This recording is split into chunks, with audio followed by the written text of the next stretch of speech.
In this video, I'm going to share with you 30 tips for creating a workable YouTube and live video studio here in 2020. Let's get started right now.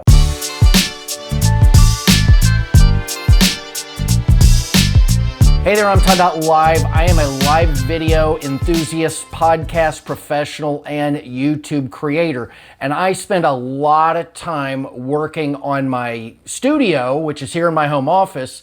And in it, I record podcasts, YouTube videos, live videos. I do a lot of work in here, and I've spent a lot of time refining this studio. It's kind of a mess, but it has been refined over the last 4 or 5 years.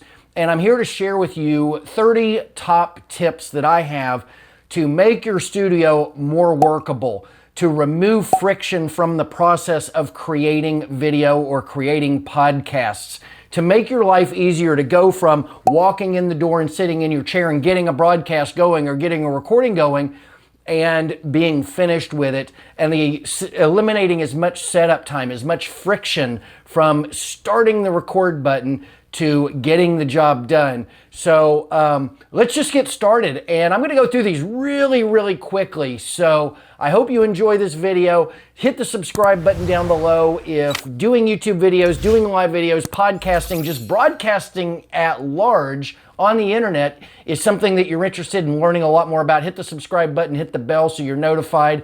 Let's get started. Number one, make removing friction from the process your number one overall priority. The fact is if it takes us a while to get started to record, and it takes us a while to get all the audio and all the lighting and everything set up, we're gonna do it less. It's gonna be less fun. You wanna make it as quick as possible. Like I said, from coming in the door and sitting in the chair to having everything going and moving along, you wanna remove as much friction, as many steps along the way as you can, so that you can get just started doing what you do best, creating content. So number one, remove friction. Number two, invest in your equipment, okay? And I have 3 categories of equipment that I think about in my office: audio, video, and lighting. And most people usually think about it in that order.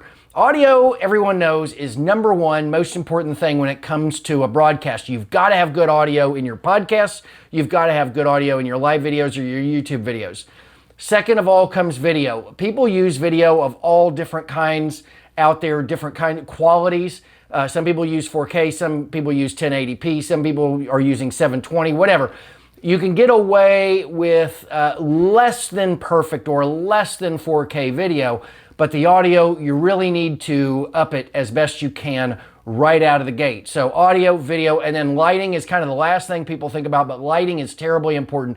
If your lighting sucks, people just aren't going to stay around and watch. If you're in a shadow, if you're in the dark, if people can't see you, if the video is grainy because you don't have enough light for the lens, you know, people just aren't going to enjoy your content the way they should. So audio, video, and lighting.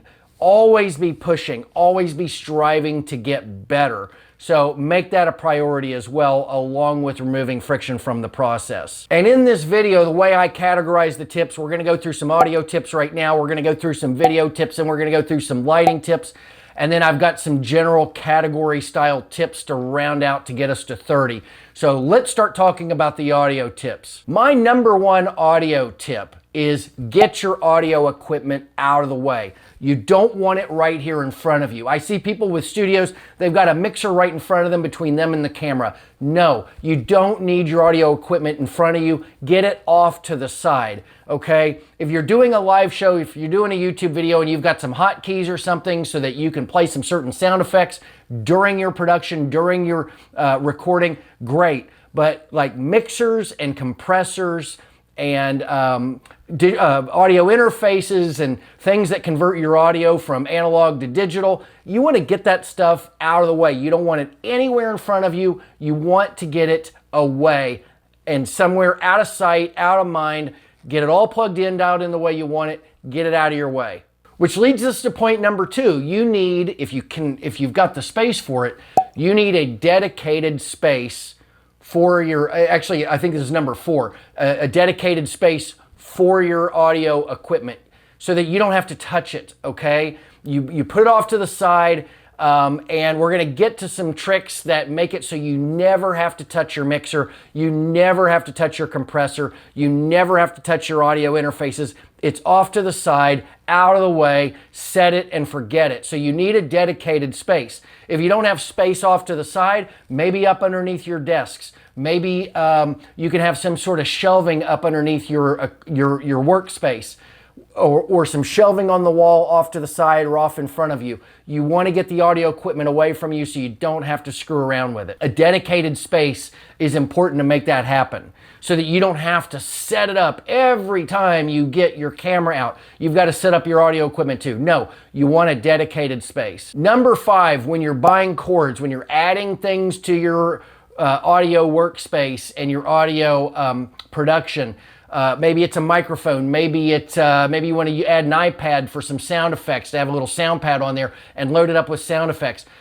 The thing is when you go on Amazon or you go to Guitar Center or whatever and you're buying cord, always buy more than you think you need. If you've got what you think is a 3-foot space between the mixer and another piece and your microphone, you think it's 3 feet, get 6 feet, okay? If you think it's 9 feet between the mixer and the microphone, get 12. Trust me, because your initial setup might change and you might find a better way to run the wires, or a different place you want to hang your microphone or whatever, and all of a sudden your cord isn't long enough, okay? We're going to deal with that extra length in the cord if you end up with some extra length, but you want to buy cords, especially if you're ordering from Amazon.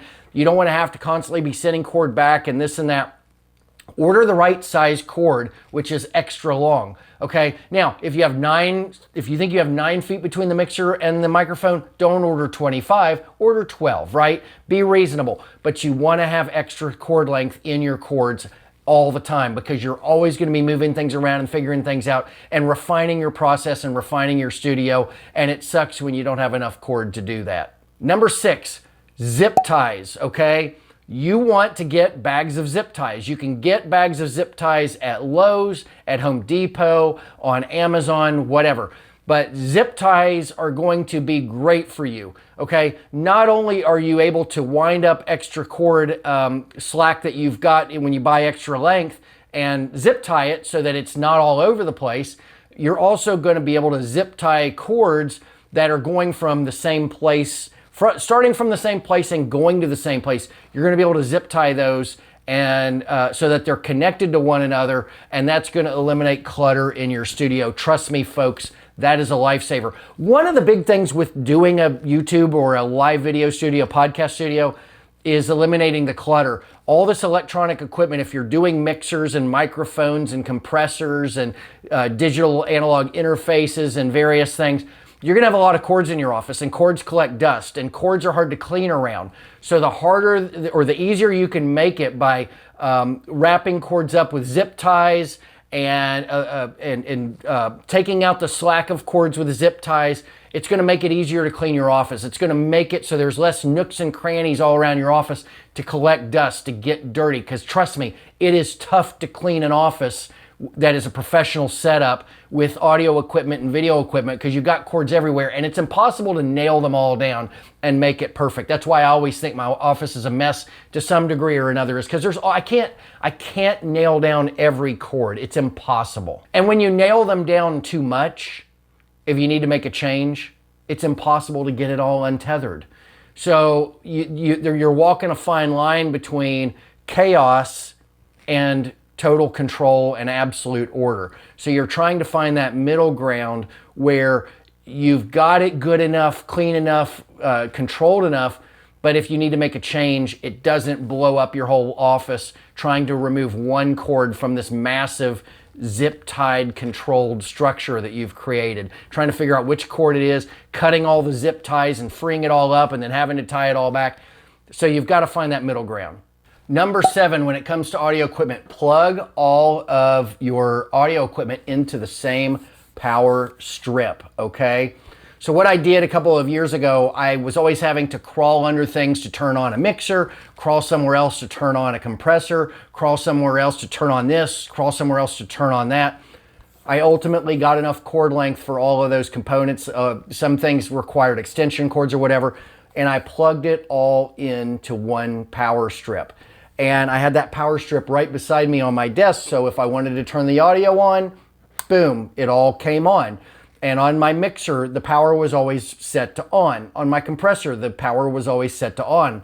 On my digital analog interface, the power was always set to on. So when I would hit the button on my power strip, it all turned off. When I hit the button on the power strip, it all turned on. It made my life easier from climbing all around and reaching here and reaching there, trying to turn all the audio equipment on. One button, it all comes on. And I lived with it like that for a couple of years. And then I was at Lowe's one day, I think it was Christmas season 2 years ago or something, and they had the little remote controlled gadgets so that you could plug your Christmas lights and your Christmas tree into a little power interface that plugs into the wall. And whatever is plugged in item number 1, when you hit item number 1, that turns on. Whatever's plugged into item number 2, when you hit button number 2, that comes on. And it turns off the same way it turns on, so you don't have to climb behind your Christmas tree or whatever. Well, I was getting tired of my power strip sitting right beside me on my desk collecting dust, and I had all these cords coming up to my desk. What I was able to do was I was able to get the power strip somewhere else in the room, plug it into the little converter for the remote control, and if I wanted to turn on my lights, I hit button number 1. If I wanted to turn on my audio, I hit button number 2. If I wanted to, I had something, I think it was my lamps in my office, my standard light for doing, when I'm not doing broadcast. When I wanted to turn that on, I hit button number 3 and I would turn it off the same way. But it got the power strips, all the audio is still in the same power strip, but then the power strip is plugged in to the receiver for this guy. And so if there's 3 receivers, or there's 3 plugs on the receiver for this guy. So audio went in one of them, lighting went in one of them, video, or actually a second set of lighting went into another one. So, and it was clear across the room. And I ran all the cords over there so I didn't have to sit beside it. I didn't have to have all these cords in my workspace. This thing was this was a lifesaver initially. Got me through 2 years. I was thrilled with it. I helped people out because they were having the same problem I was, and this was my recommendation. But then when I found this, it upped the game even more. Number 8, when it comes to audio equipment, you know, I have all my audio equipment on top of a desk in my office over to the side. And the problem is that electronic equipment collects dust fast, okay? And this electronic equipment has little knobs and buttons, and you can even have one of those nice little dusting things and kind of go over the top of it. And even that can turn a dial. It won't hit a button, but it'll turn a dial. And when you turn a dial, when you've set your dials and you don't want to mess with them again, you don't want to make changes that you don't realize you're making. So I was trying to figure a way to keep the dust off of my audio equipment so I didn't have to dust it as often, okay? So my solution is I got a blanket to lay over top of the audio equipment. Now, most of the time I wouldn't want to lay, as a fire hazard, a blanket over top of electronic equipment. Now, I don't leave the blanket there when I'm using the equipment, but I leave the blanket there when the equipment is turned off, okay? And if you recall, I turn off the power at the source, okay? The audio equipment is not plugged into the wall, it's plugged into a power strip, and that power strip is plugged into a remote control. So when the remote control is turned off, the power strip is turned off. It gets no power, and then the audio equipment gets no power. So there's no way for anything to be warm underneath it. I lay the blanket over top of it, and I only remove it. I only remove it when I am actually going to use it so that it doesn't get too hot. Now, in my office, over to the side where my audio equipment is, it's not the most attractive thing for me to work around, to always have this equipment under this blanket. But the alternative is dust all over the equipment. The alternative is dust all in the cords behind the equipment, gumming up everything and getting nasty and dusty. I don't want to have to clean out under there all the time. Every time you clean around the knobs, you might hit one. Every time you clean around the buttons, you might hit one. Every time you clean around any of the cords, you might dislodge one a little bit. And then you go to use your audio equipment, you can't figure out what the problem is because you've touched something. So I just lay a blanket across it very gently and just forget about it. And like 99% of my week, the audio equipment's not being used and it's covered up, okay? When I'm broadcasting, well, it's probably more than 99 or more than 1%, but you know, that's the only time I uncover it is if I'm using it. So it keeps it clean, it keeps it fresh. Number 10, still in the audio equipment, set your audio equipment and forget it, okay? Like I said, you've got the power button on, you're running it into a power strip that's turned on somewhere, and then this controls the flow of power into everything, this one button. So that's what you want to do, but you also want to set and forget your audio settings. I have found that people are often scared of getting mixers and compressors and things that are going to make their sound so awesome because they're afraid they're going to have to be messing with all that stuff all the time and they're not trained to do it. Guess what? You're not messing with that stuff all the time. Okay, you're going to dial it in to where it sounds good for you, for your office, and for the way your equipment all works together, and then you're never going to touch it again. You're going to set it off to the side, and the only time you're going to mess with your mixer with all those knobs and dials and buttons is when you turn it on with a remote control. The only time you're going to mess with that compressor is when you turn it on, and it's going to turn on with the same button as the mixer. So you're going to hit one button and everything turns on and it's ready to go. You're going to be done with your broadcast or your recording, and you're going to hit one button and it's all going to turn off quick, easy, and it's set to the perfect settings every time, and it's beautiful and it's easy. Folks, I've been doing this for years. I've been doing it for years, okay? I know that I'm never touching my mixer. I'm never touching my compressor. I'm never touching all that stuff. It's off to the side, set under a blanket, ready to go. It's beautiful. And the sound when I'm using that microphone, which I'm not using now, I'm using one that's under my shirt, but the sound when I'm using this microphone is absolutely gorgeous sound every time. So to use the phrase that Ron Popeil used when he had the Ronco food dehydrator, set it and forget it. And actually getting my microphone out brings me to point number 11. Have a way to get your microphone out of your way, okay? I've got some other tips for the studio coming up that'll help with this idea, but you do not want the microphone in front of you. You don't want it on a stand in front of you. You don't want it on a claw and a boom coming right in front of you that's always in front of you between you and your camera and your computer or whatever it is, however you've set up your broadcast studio. You want to have a way to get the microphone out of there. I use a boom arm. I have it clamped to a table that's not my main desk, and I can stretch it over with ease, get it in front of me when I'm ready to use it. If I need to position it, it's ready to go, and I can do all that. I can raise it up, I can raise it down, whatever. And when I'm not using it, off to the side, out of my way, I just have total space, okay? Space is really important in your live video, YouTube, podcast studio. Very, very important to have space. We're going to talk about that in a minute. But have a way to get your microphone out of the way.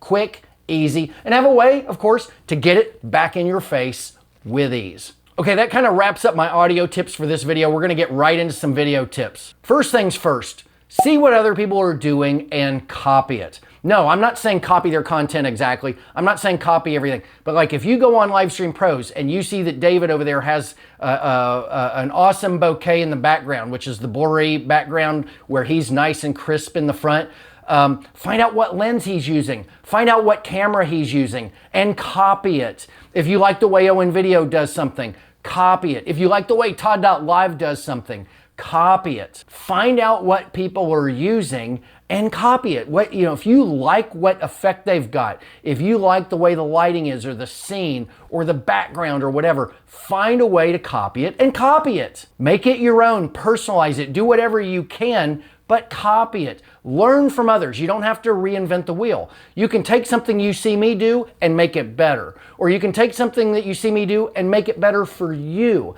And see what I did there? You can make it better than me, right? Or you can make it better than me for your circumstances. So there's different ways to do it. Like I use a certain camera, I use a certain lens. There are better cameras, there are better lenses out there. So you can make it better than me. Or you could be working with a certain kind of workspace and you could take what I'm doing and alter it a little bit to make it better for you. There's kind of a fine line there, but that's what I'm saying. You want to take what other people are doing and find ways to make it better for you. When I look at the way Owen Video does something, or the way David, I think it's Foster at Livestream Pros does something, I'm not trying to one-up Owen. I'm not trying to one-up David. I look at what they're doing and I think, God, that really is a great look that he's got. I wonder what camera lens he's got. And I might get that camera lens. and then I'm going to try to work it in my environment, because my environment's different than David's environment, so that I can make my environment appealing in the background or appealing the way it's blurry or whatever. So, you know, I'm not looking to one up other people. There's no creator out there that I need to best. There's just creators out there that I want to see what they're doing, and I want to find a way to take what they're doing and make it better for me. Make it better for my studio, make it better for my videos, make it better for my podcast, whatever. Number 13, you want to dedicate a camera to your studio. If you're going to do a lot of point and shoot kind of talking head YouTube videos or live videos, you don't want to use that camera for vlogging at Social Media Marketing World or vlogging at People with Video or going out to your neighborhood supermarket to tell a story of some sort. You want a dedicated camera. I know that's expensive, okay?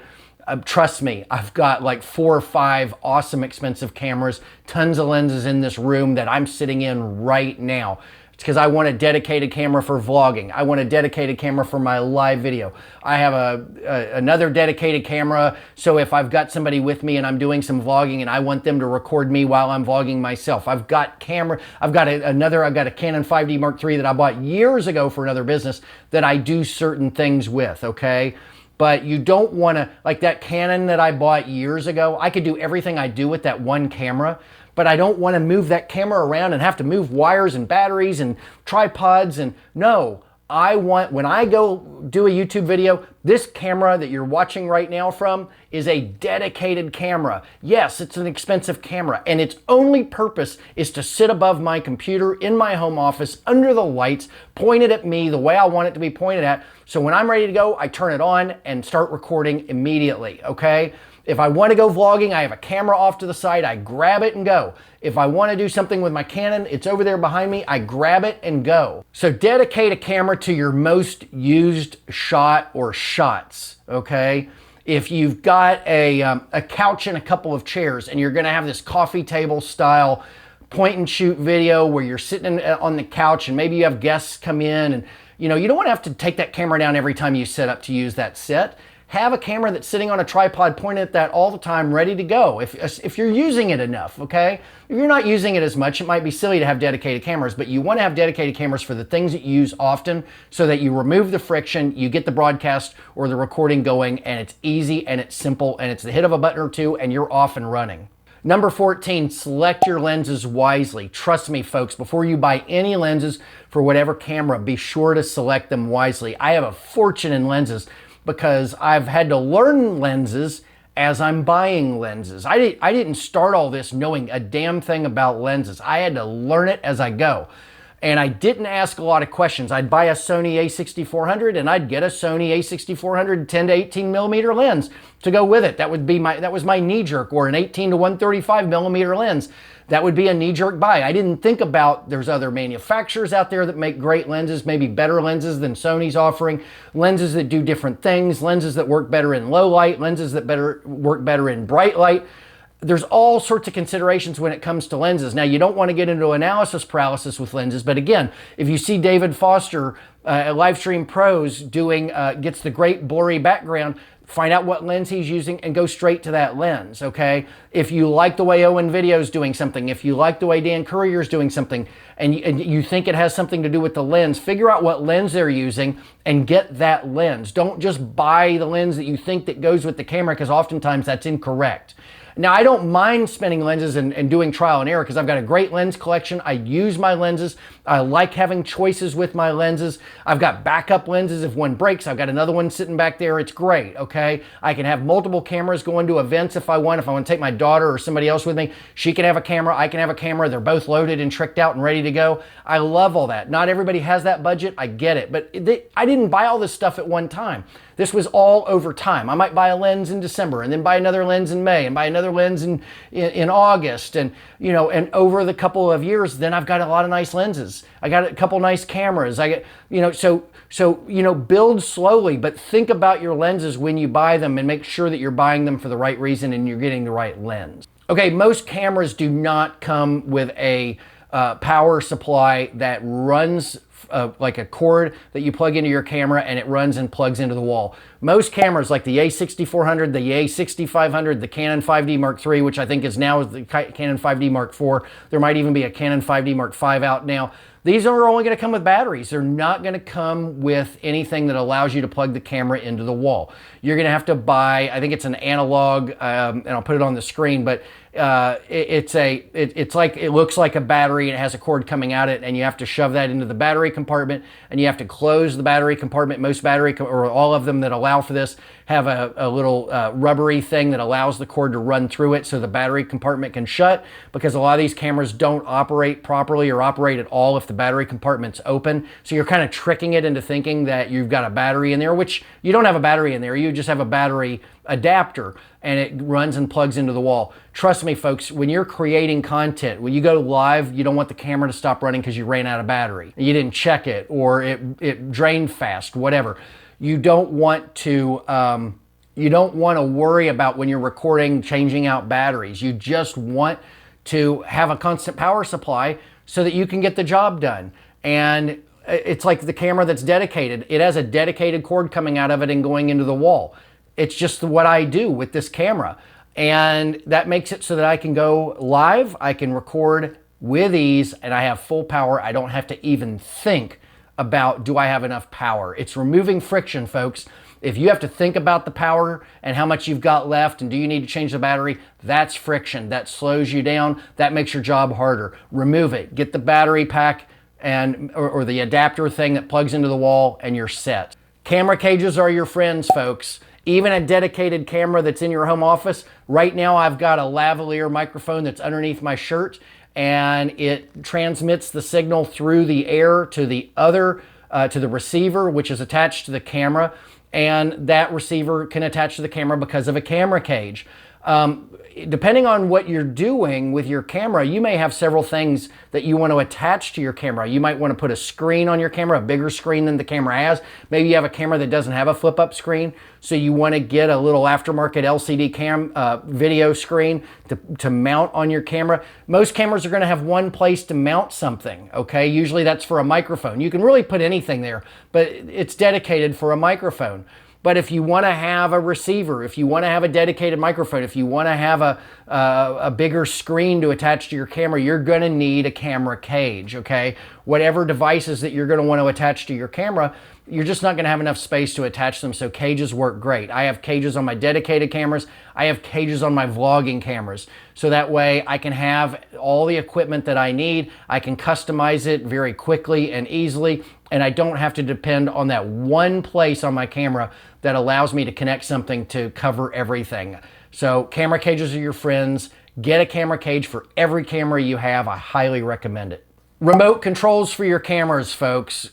Canon 5D Mark III did not come with a remote control. I don't even think they make a Canon 5D Mark III remote control, but I have a Sony A6400 and a Sony A6500. I've got them both, and neither one of them came with a remote control, but this remote control will work either one of them. I'm never using both of them at the same time, so I'm able to face my camera. Like when I started this recording, instead of going behind the camera and trying to reach up over the camera that you're looking through right now and find the button, I'm able to hit the big red button and start the recording. And when I finish it, I'm able to hit the button and stop the recording. Start, stop with a remote control. Remote controls save your life in a home video studio and a podcast studio, YouTube studio that you're building.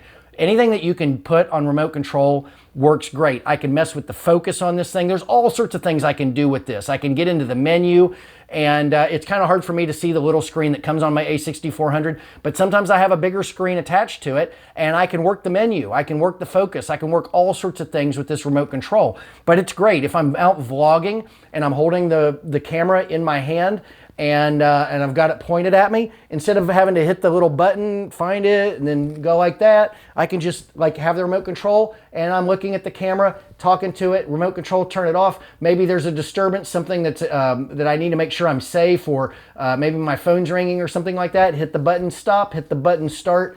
Remote controls to work your cameras. You want to get one. Okay, so you're going to need audio for your video production. And so there's a couple things here. If I'm doing audio with this microphone, I don't run it into the camera because the camera is not going to record the sound the way I want it to record. It's too much, and I don't want to have to remove my wireless microphone cords and equipment in order to use this. So when I use the microphone in office, I record in a different fashion than I am right now. I prefer using a wireless mic in the studio for creating my YouTube videos, especially if I'm going to move my hands around, if I'm going to have props and things to talk about. I don't want the microphone in my face that I have to work around the microphone. I like to use the microphone if I'm doing screen tutorials and I'm taking screenshots of my work and that sort of a thing. But most of the time I want to have the microphone out of the way. If I'm doing live videos, I want the microphone in front of me because I'm going to get better sound in my live videos than if I'm using the remote controlled wireless lavalier mic. But you might consider using wireless mics for your YouTube videos because it gets equipment out of your way. I know a lot of people that will put like a Rode microphone on a big boom arm and hang it right above them, kind of out of the frame where you can't see it. The sound sometimes isn't all that great, and I've tried it, and I found that when I'm working in spaces where the sound can be tricky, the wireless microphone works beautifully. Right, I'm using currently a Sennheiser AVX.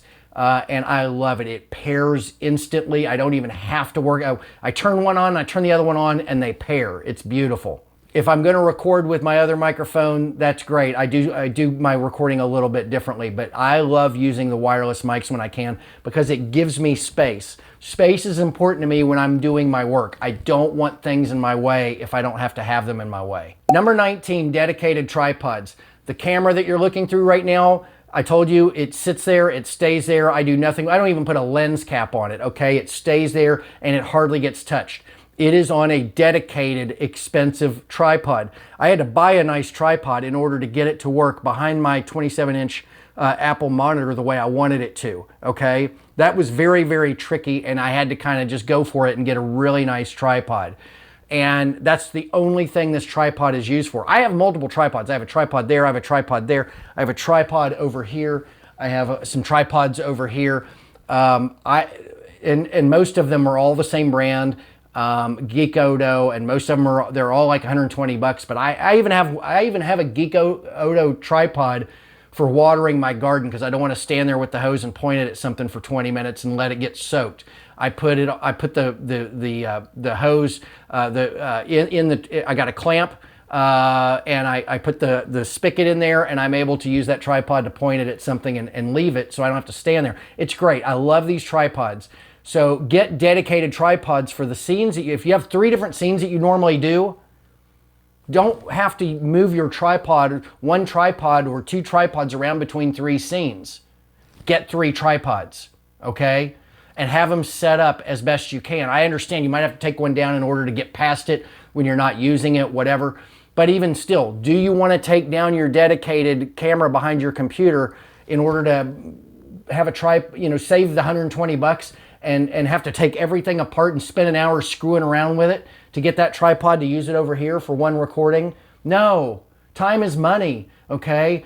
Friction is frustration. So you want to have tripods so that you don't have to take things apart in order to use them somewhere else. And that brings me to number 20, okay?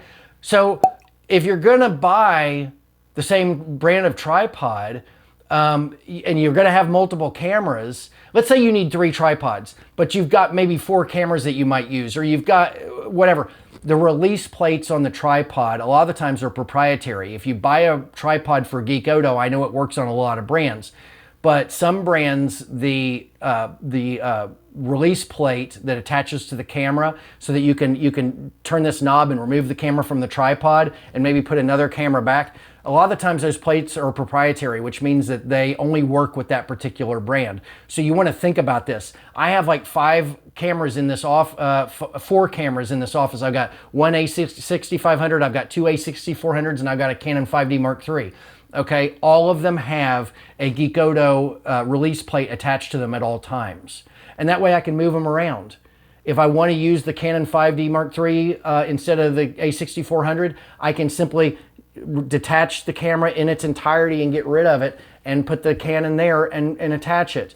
So I get the same release plate for everything. So that way I can quickly and easily move things around between my tripods, move my cameras around and do what I want to do without having to screw around with figuring out which one has which release plate. And actually even removing the release plates is a big pain in the butt. I just want a release plate that is on the camera at all times so that I can just move them about. It's all about removing friction, okay? Friction is frustration. We want to remove that.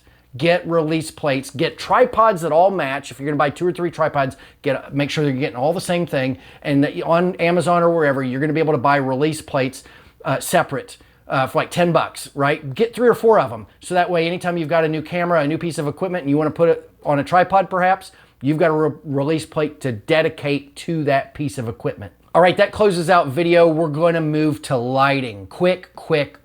If you can, mount whatever lighting you have to the wall, okay? I've gone overboard with lighting in my office. I've got a ton of LCD dedicated lights and they're all mounted to the walls. I've got a Diva ring light. I've got lights and I like to get them, I used to have them on, they were on tripods that came with it. When you buy a nice LED panel, a lot of times it comes with a tripod, a stand that you can, so that like if you want to, you know, raise it up and lower it or whatever. And around my room here, I had these tripods all over the place and the lights were on them permanently. But those tripods, they spread at the bottom, right, in order to be stable, and they take up space.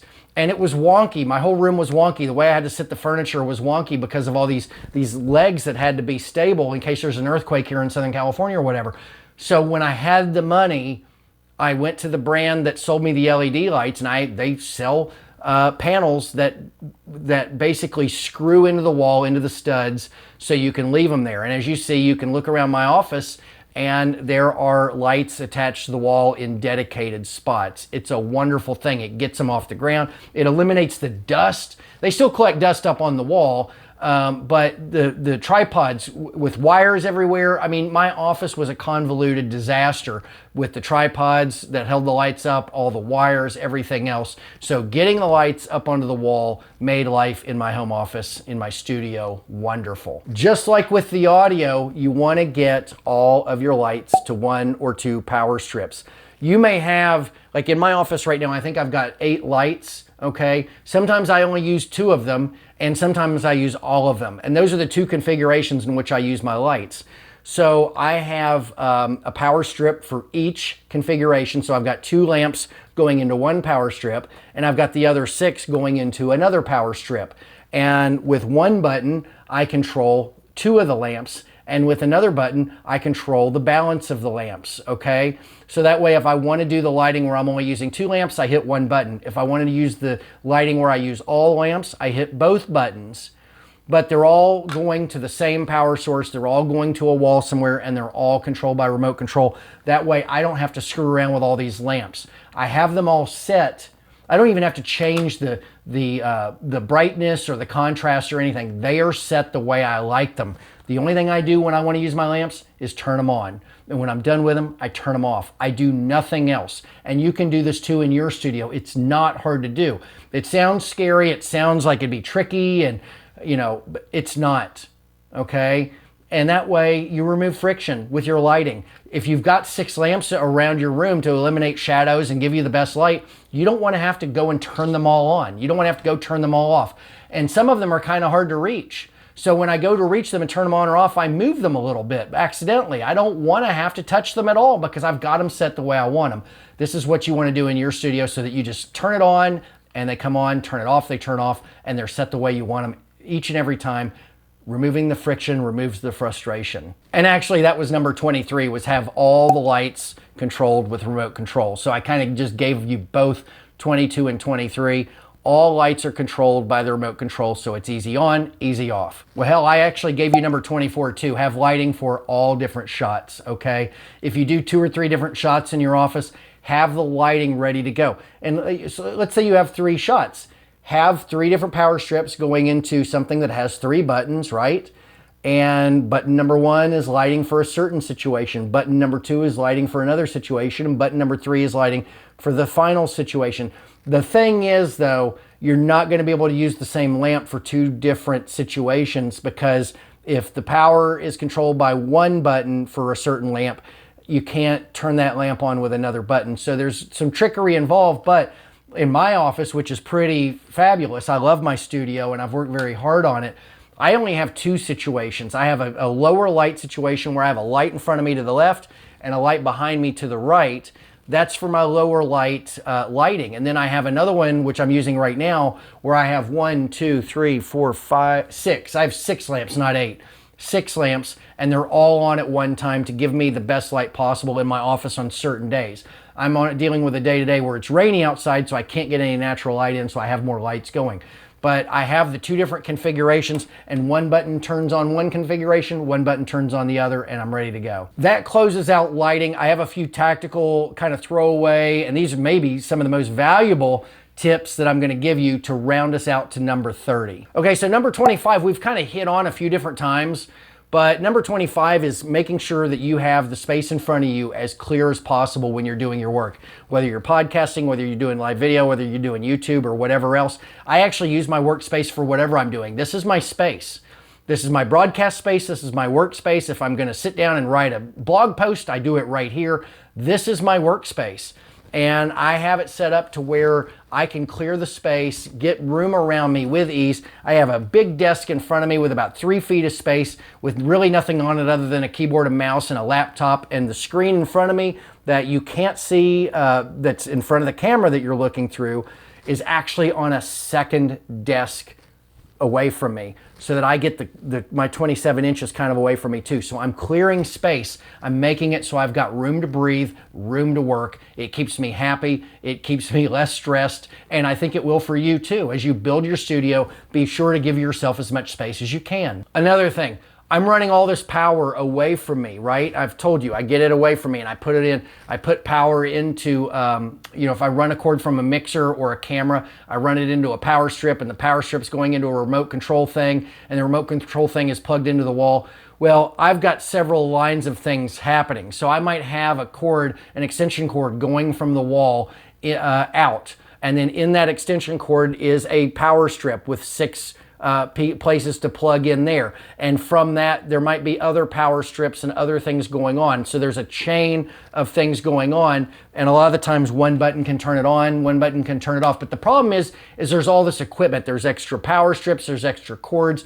And if you have it run under your desks, if you have it run across the ceiling, wherever you're having it run, it's still going to be a big giant disaster somewhere. So recently I figured out that I could use plastic bins that I get at Target, and I can use a big drill bit and I can drill holes in both sides of the plastic bin or all the sides of the plastic bin and run cords into the plastic bin. And that keeps it cool by having those multiple holes in it. And then I can put a lid on it, and guess what that does? It keeps the dust off it. And so any extra slack in cords, I make sure it's inside bins. Any power strips and other things, I make sure everything is inside the bin as much as I can, and then I run one cord out of the bin and into the wall, or one cord out of the bin and into the router or whatever. But I do as much as I can to move as many cords and everything as possible into a bin. And I even got it to where, like, I have things that are controlled by battery. My battery packs for my cameras, and extra mice in case I run out of juice in the one I'm using, and all sorts of other things that I take out into the field. I don't want those just plugged in sitting anywhere on my desk collecting dust. I put those inside bins and plug them in inside the bin and put the lid on it and get it out of the way. And that's where it stays. So it's about eliminating clutter in the office and making it more controllable, cleaner, more desirable, easier to use, and gives you a lot of space. Now, this is gonna sound funny, but as I'm recording right now, I'm actually recording with my camera onto an SD card instead of in my computer. Depending on what I wanna do, I'll record in the camera to an SD card. Sometimes I record into my computer. But when I run my video onto an SD card on the camera that I'm using, when it comes time to remove the SD card, it's hard to reach up and get the SD card because the camera's in a cage, it's sitting on a tripod. I don't want to move anything, I don't want to touch anything. So I'm talented enough that I can get my finger up under there and open the little door to where the SD card is, but then it's hard. I can push the button for the SD card, but I can't get the SD card out. Tweezers. Okay, this is a very specific answer to a very specific problem. But if you have your camera somewhere where it's a little tricky to get to and get that SD card out, and on my camera, the A6400, it comes out from the bottom, then I stick the tweezers up in there and I grab the card and pull it out. That keeps me from dismantling everything just to get a card out, okay? Ideally, you're gonna record on your computer, but sometimes I like to record onto the SD card because I get better quality, and if I want to use my lavalier mic, my wireless mic, I like to record in the camera because that's where the lavalier mic, the wireless mic doesn't work well with the mixer. So the mixer is where I send audio into a computer. So if I'm recording onto the computer, I'm running it through the mixer, which means I use the microphone on my boom arm, right? The one we were talking about a few minutes ago, okay? But if I want to record on the SD card, I want to use the wireless mic. I'm recording directly to the camera. That way I'm not later trying to pair audio I recorded somewhere else with video I recorded somewhere else. That's a big hassle. That's a bunch of friction. I don't even want to get into that. You don't want to spend your time trying to pair audio and video.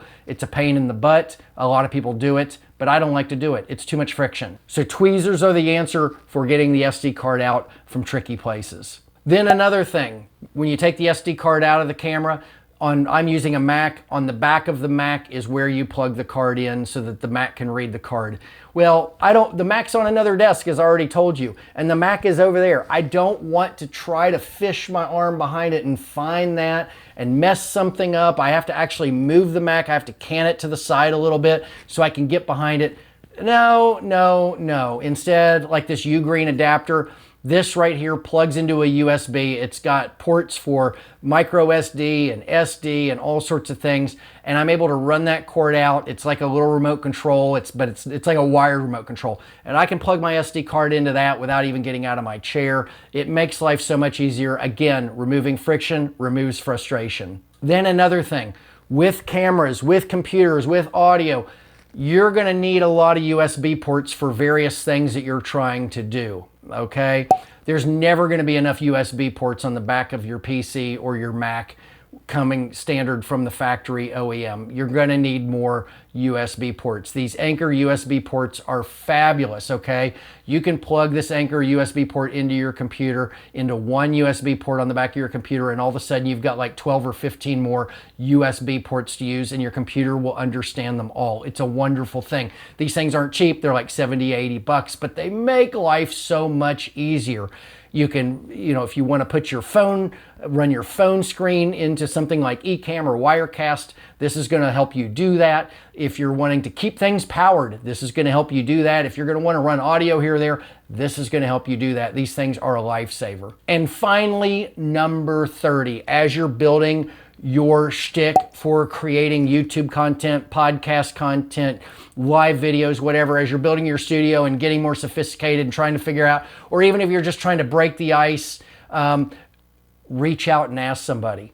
If somebody's doing something that you like, reach out and ask. I know it could be scary at first. Rewind about 5 years ago, I was trying to do something with Wirecast and I didn't know how to do it.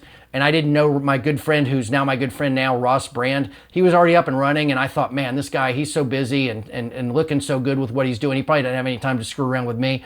I reached out and asked him a question, and he went overboard to help me out. That's how creators generally are. Not all of them. There's some out there that are going to be like, and you know what? Don't worry about them, okay?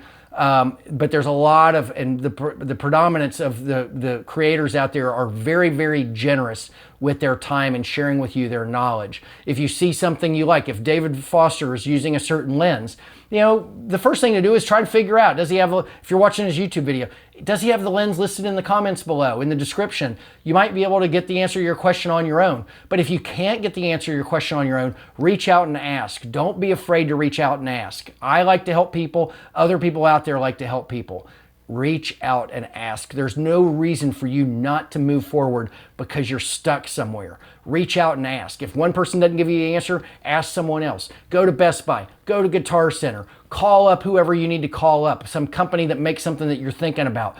But movement, you want to move forward, okay? Get these roadblocks out of your way and get to where you want to be. ask questions. All right, that closes out, folks. That's 30 tips, 30 valuable from the trenches tips that I have shared with you, that I have learned on my own in the trenches, figuring out how to do this and do this with removing friction, making my life fun, making my life easy so I can create content and get it out there. And I mean, trust me, folks, all of these items are going to make your life so much better. If you like what you saw today, be sure to hit the subscribe button, hit the bell down below. There are links down in the description for a lot of the things that I talked about in this video. Be sure to hit them. They're probably affiliate links, a lot of them. You know, it'll take you right to the product and you will be set. Leave a question or a comment in the description down below and I will respond to each and every one of them. Folks, have a great day. Thank you for watching. I hope this helped you out.